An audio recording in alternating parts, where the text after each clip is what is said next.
Robert's darkest urges manifested in the Philippines, where he was surrounded by cat houses and a vulnerable population who welcomed him and so many others as liberators. Whatever boyish charm his diary holds crumbles away from this point forward, and a deeply troubled man emerges. Saturday, February 10th, 1945. Had Pom-Pom this morning at 9, my first time in 21 months. She was asking 10 pesos, but I got her for 5. Heard tonight she was asking 15 pesos and getting it.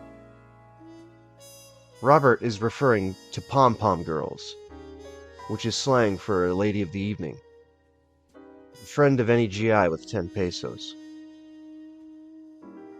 March 12th, 1945. Have been in Mindoro for 2 days now. Yes, we went from the best place in the Philippines to the worst in 1.5 hours. Approximately 230 miles. First time I have flown since I've been in the Air Force. Came down in the C-46. Was a nice trip. 96th Service Squadron took our place at Lingayen. They are in the 5th Air Force. Rumor is we are going to stage here for China. And we are the only 13th Air Force here at Mindoro. Had 3 pieces of pom-pom on Luzon. Some of the GIs at Luzon have married Filipino girls. Even some colored boys. They don't intend to take the girl back to the States. All they want is pom-pom. And the girls really think they are in love with them. I'm going to try to get a C-46 to Tacloban to see Ken before he leaves. Sunday, March 18th, 1945. Looks like if I want to see Ken, I'll have to get on the ball. We have been here at Mindoro now 8 days, and have been alerted today. It will be 4 to 6 weeks before we leave. My guess is Mindanao, seeing as it was invaded a few days ago. Hope it is Zamboanga, the second largest city in the Philippines. It's approximately 600 miles south. We may fly again. April 8th, 1945. Still on the alert. Had packing orders a few days ago for the line. No 24-hour notices yet. Received a letter from Martha yesterday. She's been married since June 5th, 1944. Husband has been overseas since July 19th, 1944. He is in Patton's Third Army in Belgium. Tuesday, April 10th, 1945. Zamboanga is our next base. Zamboanga is the 3rd largest city in the Philippines, with a population of 137,000. Lingayen has 20,000. Men have been getting 3-day passes to Manila now for 5 days. We'll probably move out before they get to me. Have our own show now. Missed having 1 show in 10 days it has been operating. Friday, April 13th, 1945. Today starts my 23rd month overseas. 6 more men are leaving for Zamboanga tomorrow. Have heard many rumors on Zamboanga, all of them good. They say it is better than Manila for everything in general. The people are more friendly. They don't want everything you have 2 of. They are more religious than the Filipinos on Luzon. There are white Russians down there too. They are blonde and have busts like an American girl. Sunday, April 22nd, 1945. Look out, Zamboanga, here we come. Our Liberty is rumored to be in the harbor. Orderly room and rest of squadron are packing tomorrow. May start to load in a few days. The war goes ahead, but we go back. Mindanao is the 3rd major island we have hit in the Philippines. Zamboanga is the largest city in the world for area. We made another landing on Mindanao a few days ago, just southwest of Davao. Coming back from the show tonight, I saw a nurse and a GI behind a palm tree lying down. She had a bottle in her hand. Our truck lights hit them just for a second, long enough to see them there. Sunday, June 24th, 1945. Have been on Mindanao now for 52 days. Not much left of Zamboanga proper, only the walls of once large buildings. The dock is still intact from pre-war days. Landed May 4th, 1945, 54 days after the invasion. Met Carmen Duran, a pretty Filipino girl of 16, on May 19th, 1945. She looks 19 for her build. Would give all my 4 dresses Dad sent from the States to get into her pants. Have been going to the government house about twice a week, but they moved. It is going to be across the road from our area. 20 girls are rumored. I was in hospital from July 9th to August 15th. Had hepatitis. Doctor said it is caused from lack of sugar in the blood. I couldn't eat for 5 days. Some 35 men went home on points. All had over 100. My Filipino girl didn't turn out the way I had hoped. She had her hair curled, and now she looks her age. 16. I've given up. May have gotten hepatitis from the tuba drink. August 12th, 1945. Quite a few things have happened since August 2nd. Japan has offered to accept our peace terms.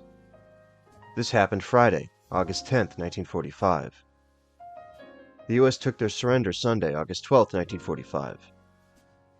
Russia declared war on Japan August 10th, 1945, and are now some 100 miles inside Manchuria. Our move to Okinawa has been temporarily canceled. We are already packed. Got rid of my last dress yesterday. Took it to the cat house across the road. Got 20 pesos and 2 pom-poms. Looks like we won't go to Okinawa. May go home from here. Martha still writes.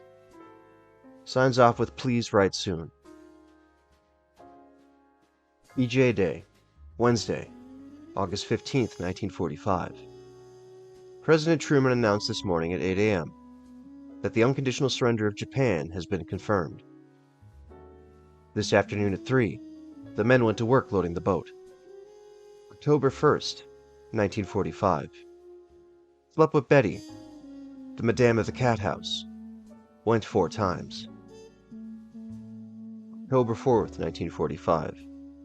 Kissing Carmen, and held her on my lap.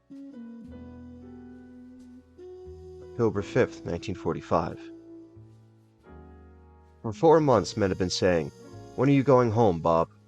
Now I can say to them tomorrow. 5 men were relieved from duty this morning.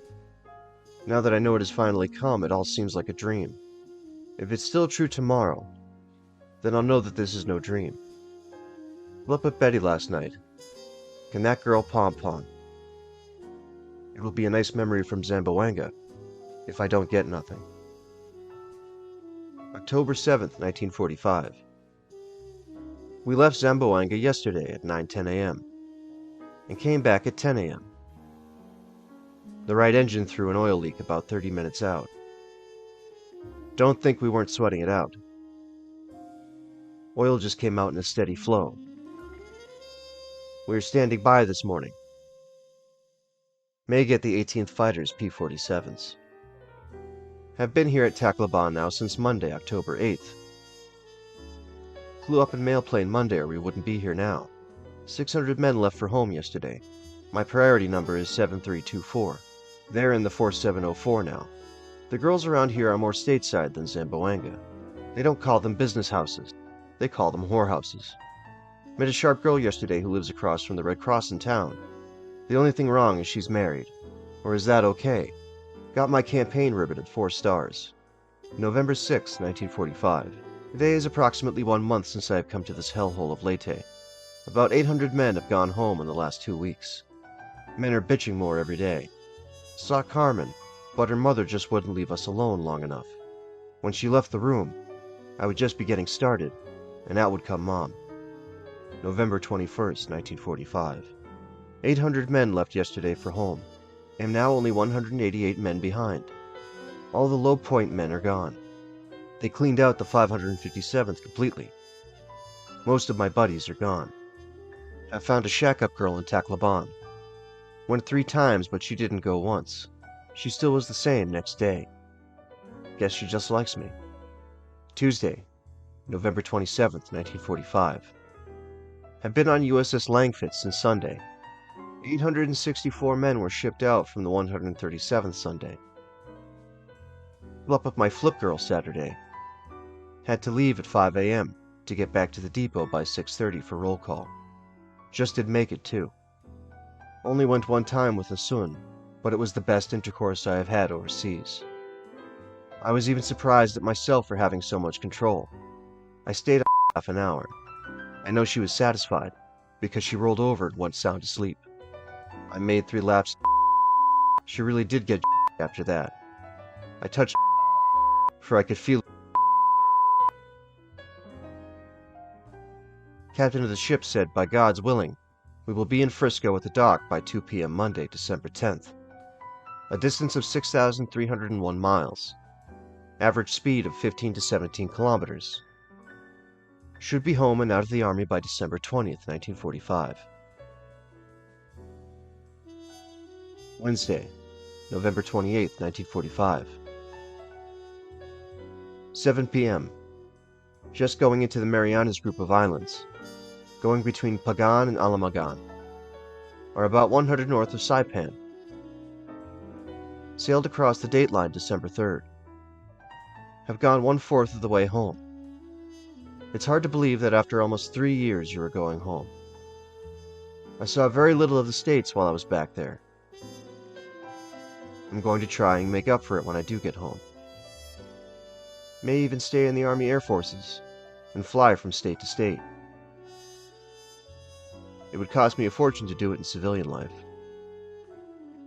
I could even fly back to the Philippines on my 2-week furlough and see the girls. May change my mind after I have a few American girls after coming back in 2 weeks. It's been so long since I saw a sharp stateside girl. All the broads overseas are beasts. I would much rather go after a nice-looking Filipino girl than one of the Red Cross girls they send overseas. Have traveled approximately 1,300 miles since Sunday noon. Sunday morning early I left northern Tacloban and Asun. It's funny, but I keep thinking of her, even when I'm going back to that good stateside stuff. I can feel her tears touching my cheek when I put my cheek to hers, saying goodbye Sunday morning. I don't see why anybody can hate them the way half the GIs talk. I pity them. They haven't got anything to live for. I've said it many times, and I'll say it again. I can't see why God put them on the earth. Of course they are human, but the way they have to live, I just don't think of the word to describe it. It's worse than the worst slums of the States. Fish and rice 3 times a day. Not because they like it, because it's all they have right now. Only the well-to-do have eggs and steak. I had a good time in the 11 months I was there, even though I did lose 20 pounds. The chow is delicious on ship. I should gain a few pounds back on the way back. Thanksgiving dinner tomorrow, November 29th, 1945. Thanksgiving, November 29th, 1945. Delicious Thanksgiving dinner we had at noon, with ice cream. When I think of the way we are eating on this ship, and the way those poor Filipinos are, I feel awful sorry for them. Saturday, December 1st, 1945. Are now approximately 400 miles north of Wake. San Francisco is 3,907 miles. Have traveled 3,394 miles since Sunday noon. Last week this time I was going to see my Filipino girl for the last time. It's funny, but I can't forget her. I guess it will take a little more time. It was the best intercourse I had in the Philippines. I guess that's why. She was even better than Betty at Zamboanga.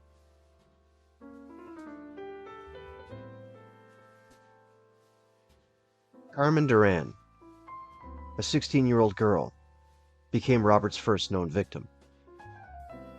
His comment about Carmen's curled hair on August 2nd, 1945, makes it clear that Robert knew his actions were wrong. He picked Carmen because the girl's hairstyle made her look older. He picked her because she was susceptible to his grooming.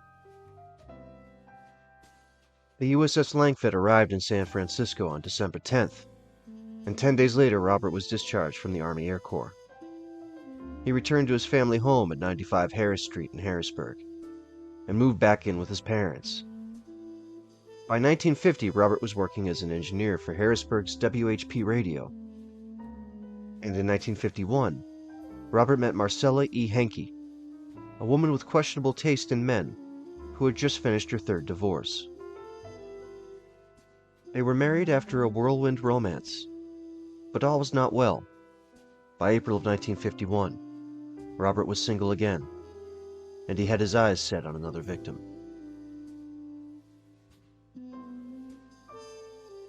April 15th, 1951.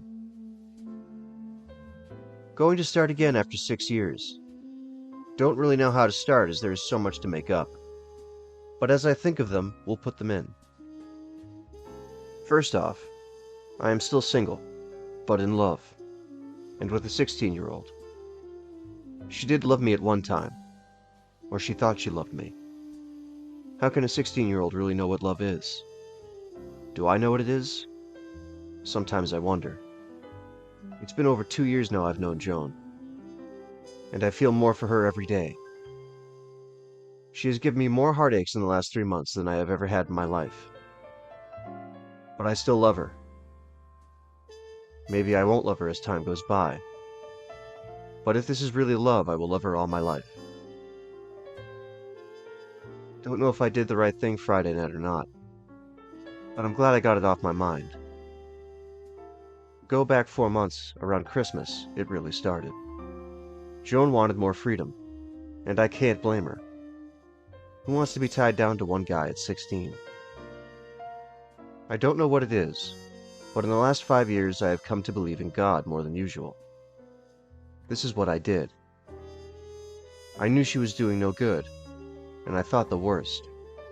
I asked her to put her hand on the Bible and swear she had done nothing wrong, but she couldn't. April 18th, 1951. Last night she, at least I think she did, actually admitted she has not been true. She says she does not love me, but she really doesn't know what she wants. I told her of God and the wrong she is doing, and I know she has not been true. But if she ever wants me, I'll be around. Maybe I shouldn't want her now, but I still want her just as much. Is this love? The fellow she is seeing now means nothing to her, and she knows I love her. I'll still get her, and she will change. There's only one thing. The 19th of next month I will be 30 years old. How long can I wait? April 19th, 1951. If Joan only knew how much my heart aches for her right now. I'm so lonesome for her I could cry. I don't want anyone else. I pray every once in a while, for her, that she will change and learn to love me. I never cried for a woman, but I did and still do for Joan. I guess I should have my head examined, but I love her. Am I going to stop this? I don't care how much pain she gives me. I'll still love her. Who can really say they have loved the way I love her? It's the nicest thing that ever happened to me. April 21st, 1951. Saw Joan last night. She was nice to me, more than usual. I guess she knows I really love her, even though she says she doesn't love me. I gave her $5. Don't know if I'm spoiling her or not. Still keep thinking she will learn to love me. For love comes from kindness and understanding. As you can plainly see, by this point Robert had changed. His writing had lost its tight, neat lines.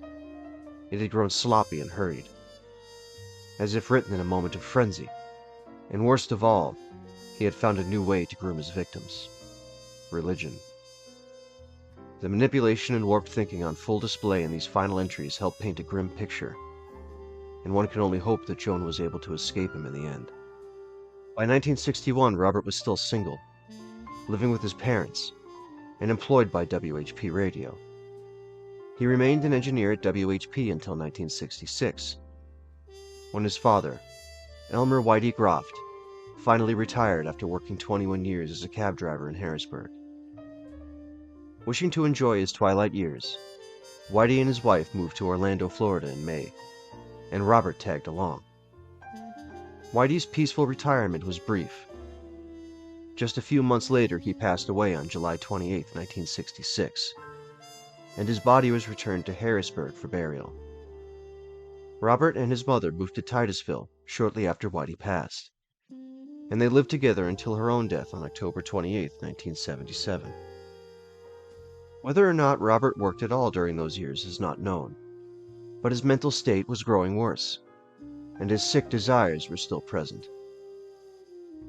In the February 15, 1977 edition of Florida Today, tucked near the bottom of the reader's opinion column on page 4A, I found a blurb entitled, "Amy's Not So Lovable," by Robert W. Groft of Titusville.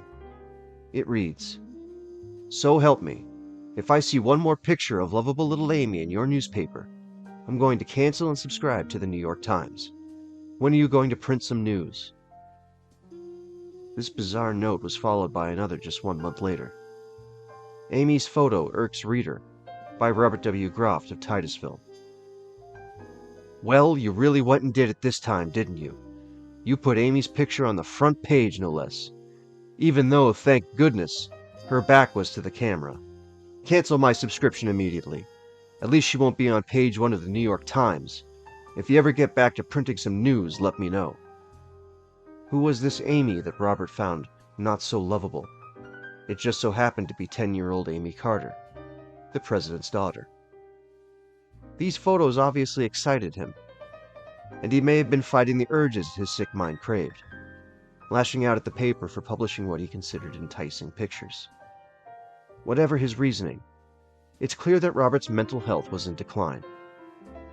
After his mother's death, Robert moved to Brooklyn, New York, where he died on July 15, 2003.